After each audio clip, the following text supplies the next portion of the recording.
आज से 4500 साल पहले ह्यूमंस ने इतना कॉम्प्लेक्स, विशाल और ऊंचा स्ट्रक्चर बना दिया था जिसका रिकॉर्ड हम अगले 3800 साल तक नहीं तोड़ पाए। मैं बात कर रहा हूं पिरामिड्स की। विशालकाय, परफेक्ट कंस्ट्रक्शन, परफेक्ट अलाइनमेंट और आज तक इंटैक्ट। पिरामिड्स बने थे अर्ली इजिप्शियन सिविलाइजेशन। जब ह्यूमंस ने 12,000 साल पहले अपनी हंटिंग गैदरिंग की एक्टिविटीज छोड़कर एक जगह सेटल होकर एग्रीकल्चर करना स्टार्ट कर दिया था, तब डेवलप होने लगी वर्ल्ड में सिविलाइजेशंस। और इन सभी सिविलाइजेशंस में एक बात कॉमन थी, ये किसी न किसी नदी के किनारे सिचुएटेड थी, क्योंकि एग्रीकल्चर नदी के किनारे काफ़ी अच्छा होता था। वर्ल्ड हिस्ट्री सीरीज, जिसके अंदर हम यूनिवर्स के क्रिएशन से लेकर एक एक इवेंट में आगे बढ़ रहे हैं एपिसोड बाय एपिसोड, उसके आज के एपिसोड में हम बात करने वाले हैं इजिप्शियन सिविलाइजेशन की। आज हम बात करेंगे पिरामिड्स की, ममीज की, सन गॉड रा की, नाइल रिवर की। इजिप्शियन सिविलाइजेशन काफ़ी मेसमराइजिंग है, काफ़ी रिच है और सबसे बड़ी बात यह है कि इसके स्ट्रक्चर्स, इसके पिरामिड्स, इसकी ममीज आज भी इंटैक्ट हैं, प्रिजर्व्ड हैं, जिसके कारण हमें इनके बारे में बहुत ज़्यादा मालूम चलने लगा है। तो चलिए बिना देर की आज का एपिसोड शुरू करते हैं। मगर आगे बढ़ने से पहले एक काम की बात, अगर आप या आपके रिलेटिव फ्रेंड्स में से कोई भी किसी भी तरह के एग्जाम की तैयारी कर रहा है, चाहे वो कॉम्पिटिटिव एग्जाम हो, IIT JEE जैसा कॉलेज एंट्रेंस एग्जाम हो, या फिर गवर्नमेंट जॉब का कोई एग्जाम हो, या फिर नॉर्मल स्कूल कॉलेज के एग्जाम, बोर्ड के एग्जाम हो, तो आपको ज़रूर अटेंड करनी चाहिए मेरी 2 घंटे की एक live master class, secrets to crack any exam. मैंने अपनी लाइफ में बहुत सारे इंपॉर्टेंट टफ एग्जाम्स दिए हैं और क्रैक किए हैं, जैसे कि IIT JEE का, गेट का, UPSC का। इनफैक्ट बोर्ड के एग्जाम्स में भी मेरा मेरिट लिस्ट में नाम था। अपने सालों के इस एक्सपीरियंस में मैंने बहुत सारी ऐसी चीज़ें सीखी हैं, ऐसी बारीकियां सीखी हैं जो एग्जाम को क्रैक करने में स्टूडेंट्स को बहुत हेल्प कर सकती हैं। अपने पूरे एक्सपीरियंस को मैं 2 घंटे की एक लाइव मास्टर क्लास में जूम पर आपके सामने लेकर आने वाला हूँ। रजिस्ट्रेशन का लिंक मैंने पिन कॉमेंट में दिया है, जाकर जल्दी रजिस्टर कीजिए, सीट्स लिमिटेड हैं। तो चलिए शुरू करते हैं इजिप्शियन सिविलाइजेशन की कहानी। इंडस वैली सिविलाइजेशन, जिसके बारे में हमने पिछले वीडियो में बात किया था, उसमें और इजिप्शियन सिविलाइजेशन में एक बात बड़ी कॉन्ट्रास्टिंग है। इन दोनों सिविलाइजेशंस का टाइम पीरियड ऑलमोस्ट सिमिलर था, मगर जहां एक तरफ इंडस वैली सिविलाइजेशंस के बहुत कम रिमेन्स हमें मिलते हैं, इनकी लिखी हुई राइटिंग्स और स्क्रिप्ट को हम आज तक समझ नहीं पाए हैं, वहीं दूसरी तरफ इजिप्शियन सिविलाइजेशन के रिमेन्स, उनके बिल्डिंग्स, उनके ममीज आज तक इंटैक्ट हैं, प्रिजर्व्ड हैं और हम इनकी लिखावट, इनकी लिपि भी डिसाइफर कर पाए हैं, समझ पाए हैं। मगर इसमें एक बात अजीब है कि इंडस वैली सिविलाइजेशन की कल्चरल प्रैक्टिसेस, जैसे कि कुंड में स्नान करना, अग्नि की पूजा करना, ये सब आज भी इंडियन सबकॉन्टिनेंट में जिंदा है। मगर इजिप्शियन सिविलाइजेशन के जो ट्रेडिशंस हैं, जो कल्चर है, वो पूरी तरह से वैनिश हो चुका है। अब ये क्यों हुआ है, ये तो हम किसी और वीडियो में किसी और दिन बात करेंगे। आज की वीडियो में हम इजिप्शियन सिविलाइजेशन के बारे में पहले जानते हैं। इजिप्शियन सिविलाइजेशन में सबसे इंपॉर्टेंट क्या था? पिरामिड्स नहीं, ममीज नहीं, उनके गॉड्स नहीं, इंपॉर्टेंट थी रिवर नाइल। आज के इजिप्ट का मैप देखिए, एकदम खाली नजर आएगा आपको। बस ऐसा लगेगा कि एक लाइन के अराउंड इसके मेजर टाउन्स बसे हुए हैं। ये लाइन है नाइल रिवर, जो कुछ ज़्यादा ही लंबी है। ये रिवर अफ्रीका के सेंटर से स्टार्ट होते हुए साउथ से नॉर्थ की तरफ फ्लो करती है और ऊपर जाकर मिल जाती है मेडिटेरेनियन सी में, जहाँ पर ये एक ट्रायंगुलर फर्टाइल रीजन बनाती है डेजर्ट के बीचों बीच। और ये रीजन मेन जगह थी इजिप्शियन सिविलाइजेशन के डेवलप होने की। यहाँ से स्टार्ट होते हुए इजिप्शियन सिविलाइजेशन डेवलप होते होते नाइल रिवर में साउथवर्ड आने लगी। नाइल रिवर इस सिविलाइजेशन के लिए इतनी इंपॉर्टेंट थी कि इजिप्शियन सिविलाइजेशन को ही गिफ्ट ऑफ नाइल कहा जाता है, क्योंकि इसने 2 तरीके से इजिप्शियन सिविलाइजेशन को डेवलप करने में हेल्प किया। पहला तो था एग्रीकल्चर। नाइल रिवर एकदम प्रेडिक्टेबल थी, शांत थी। एनुअल फ्लडिंग इसमें होती थी। हर साल एक डेफिनेट टाइम पीरियड पर इसकी फ्लडिंग होती थी। इसमें पानी भर जाता था, जिससे लैंड इरिगेट हो जाती थी और बाद में पानी नीचे उतर जाता था, जिससे उस लैंड पर कल्टीवेशन हो सके। इसके अलावा ट्रांसपोर्टेशन में भी ये रिवर इजिप्शियन सिविलाइजेशन की बहुत हेल्प करती थी। नॉर्थ से साउथ और साउथ से नॉर्थ रिसोर्सेज लेकर जाना, मटेरियल पहुंचाना, लोगों का आना जाना इसी रिवर के कारण पॉसिबल हुआ था। नाइल रिवर में एनुअली फ्लडिंग होती थी, जिससे बहुत बड़ी अमाउंट में सिल्ट डिपॉजिट कर दिया करती थी ये लैंड्स पर।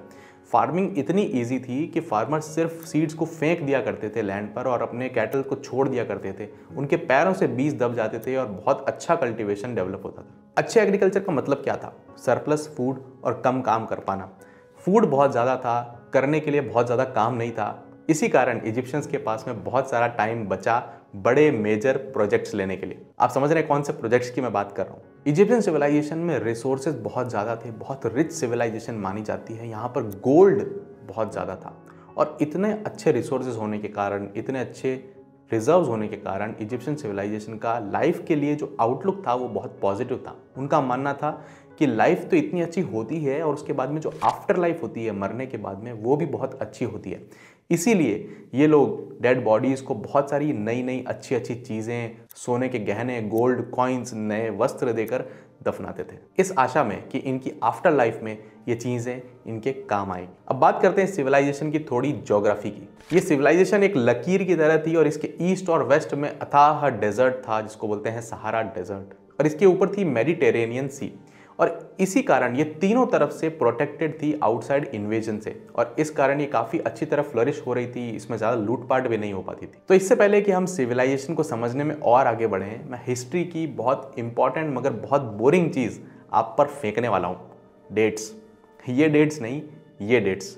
एंशिएंट इजिप्ट की जो हिस्ट्री है उसमें रिपीटेडली किंगडम्स बने हैं और बिक रहे हैं और बीच बीच में इंटरमीडिएट पीरियड्स रहे हैं। तो चलिए एक टाइमलाइन ड्रॉ कर लेते हैं। ईयर 6000 BCE से लेकर 3100 BCE तक था प्री डायनेस्टिक इजिप्ट। ये पर्टिकुलरली इजिप्शियन सिविलाइजेशन नहीं थी, मगर उसके पहले का पीरियड था जब ह्यूमंस हंटर गैदरर्स हुआ करते थे, और 3100 BC के आसपास ये सेटल होना शुरू हुए एक सिविलाइजेशन में। अब इसके बाद जो इजिप्शियन सिविलाइजेशन डेवलप हुई है उसको हिस्टोरियंस 3 मेजर पार्ट्स में डिवाइड करते हैं। सबसे पहले था ओल्ड किंगडम 2649 से 2152 BCE तक, फिर था मिडिल किंगडम 2040 से 1640 BCE तक, फिर इसके बाद में आया न्यू किंगडम 1550 से 1070 BCE तक, और इन तीनों किंगडम्स के बीच बीच में आए इंटरमीडिएट पीरियड्स जब एक राजा से दूसरे राजा में या फिर कुछ गैंग्स में आपस में लड़ाई चल रही थी। अब जो प्री डायनेस्टिक इजिप्ट था 6000 से 3100 BCE तक, उसमें अपर और लोअर इजिप्ट अलग अलग थे, टुकड़ों में, फ्रैगमेंट्स में बटे हुए थे सेटलमेंट्स। मगर किंग नार्मर अराउंड 3100 BCE में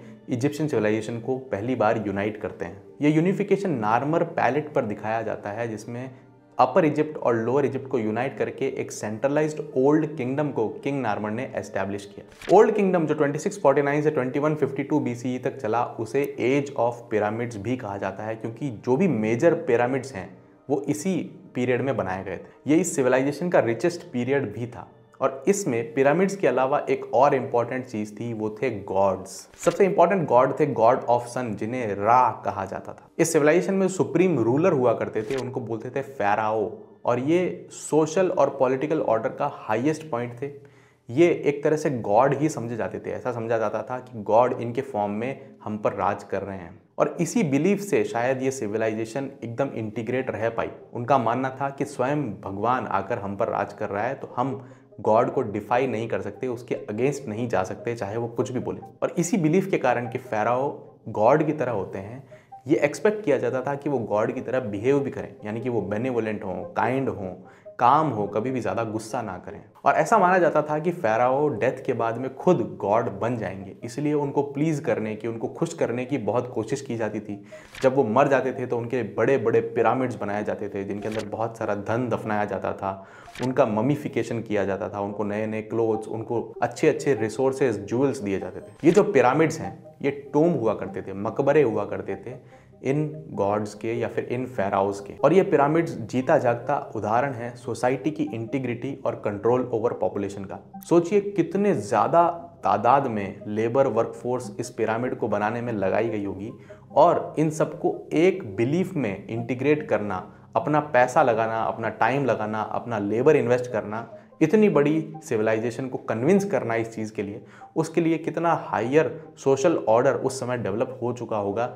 जो सिविलाइजेशन हंटर गैदरर से आई थी उसने अपने आप को इतना ज़्यादा सोशलाइज कर लिया, और ये तभी पॉसिबल हुआ जब सभी लोगों ने अनक्वेश्चनेबली फेराओ को भगवान मानना शुरू कर दिया। स्फिंक्स के साथ में ये जो पिरामिड है वो किंग खेफ्रन के लिए बनाया गया था, और जो लार्जेस्ट है ग्रेट पिरामिड जिसे बोला जाता है उसे किंग खुफू के लिए बनाया गया था। ग्रेट पिरामिड के कंस्ट्रक्शन के लिए 2.3 मिलियन टन लाइमस्टोन लाया गया, उनको स्लेजेस पे, रैम्स पे ले जाया गया, एक दूसरे के ऊपर टिकाया गया, और इन सब में रिमार्केबल पोजीशनिंग थी, रिमार्केबल डायरेक्शनिंग थी। इसी एंशिएंट पीरियड में सोफिस्टिकेटेड गवर्निंग सिस्टम डेवलप हुए, आर्ट डेवलप हुई, कल्चर डेवलप हुआ, जो नोमैडिक लाइफस्टाइल में हंटर गैदरर्स में नहीं हुआ करती थी। इजिप्शियंस ने यूनिक राइटिंग सिस्टम यानी कि लिपि यानी कि स्क्रिप्ट को डेवलप किया। इस स्क्रिप्ट को हायरोग्लिफिक्स कहा जाता था, जिसमें लोगोस भी हुआ करते थे और अल्फाबेट्स भी हुआ करते थे। जनरली जो भी इनकी राइटिंग है वो गॉड्स के मैसेजेस को कन्वे करने के लिए लिखी जाती थी। ये सारे रिलीजियस टेक्स्ट हुआ करते थे। मगर क्या है ना कि समय एक जैसा रहता नहीं है।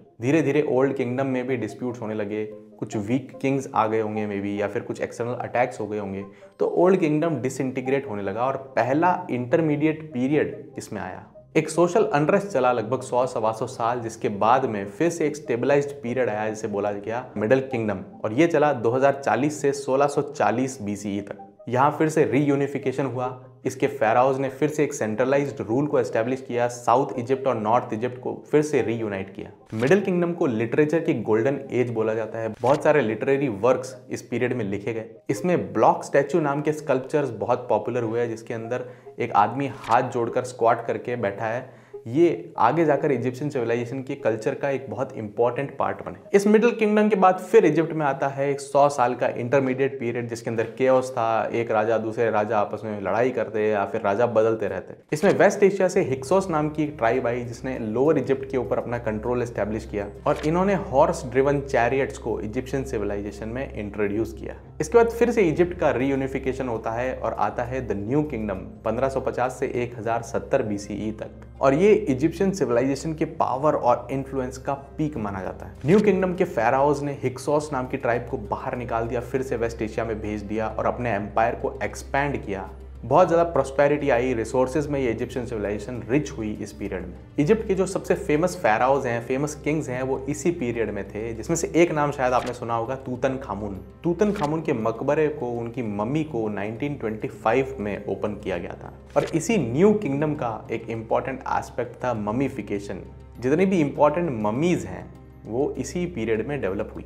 अब क्योंकि इजिप्शियन सिविलाइजेशन का मानना था कि एक आफ्टर लाइफ होती है जिसके अंदर फेराओज जाते हैं, फिर से गॉड बनते हैं, तो हो सकता है ये आफ्टर लाइफ में फिर से कभी आकर अपने शरीर में फिर से प्रवेश करना चाहें। इसीलिए उनके शरीर को अब प्रिजर्व करके रखा जाने लगा, क्योंकि इजिप्शियन सिविलाइजेशन के पास में अच्छी टेक्नोलॉजी आ गई थी प्रिजर्व करने की। इसलिए ममीज बनाना इस न्यू किंगडम के अंदर काफ़ी रफ्तार से चलने लगा। बॉडी के इंटरनल ऑर्गन्स को रिमूव किया जाता, उसको डिहाइड्रेट किया जाता कुछ सॉल्ट्स के थ्रू, और उसको लिनन बैंडेजेस में रैप करके प्रिजर्व किया जाता। इजिप्शियन ये सोचते थे कि इनकी सोल फिर से वापस आकर इनकी बॉडी में प्रवेश करेगी। इजिप्शियन सिविलाइजेशन एक रिलीजियस सोसाइटी तो थी, मगर वो पॉलीथीस थी, यानी उनके वहाँ पर एक से ज़्यादा गॉड्स हुआ करते थे, और ये गॉड्स भी over a period of the time अपना अपना इन्फ्लुएंस खोते भी गए और बनाते भी गए। हर पीरियड का एक अलग इंपॉर्टेंट गॉड रहा है। कई बार दो गॉड्स कंबाइन होकर एक नया गॉड बन चुके हैं। कुल मिलाकर उनका एक अलग ही रिलीजियस बिलीफ था जो आज बिल्कुल एग्जिस्ट ही नहीं करता है। और इसी के साथ हम बात करेंगे आगे the decline of Egyptian civilisation.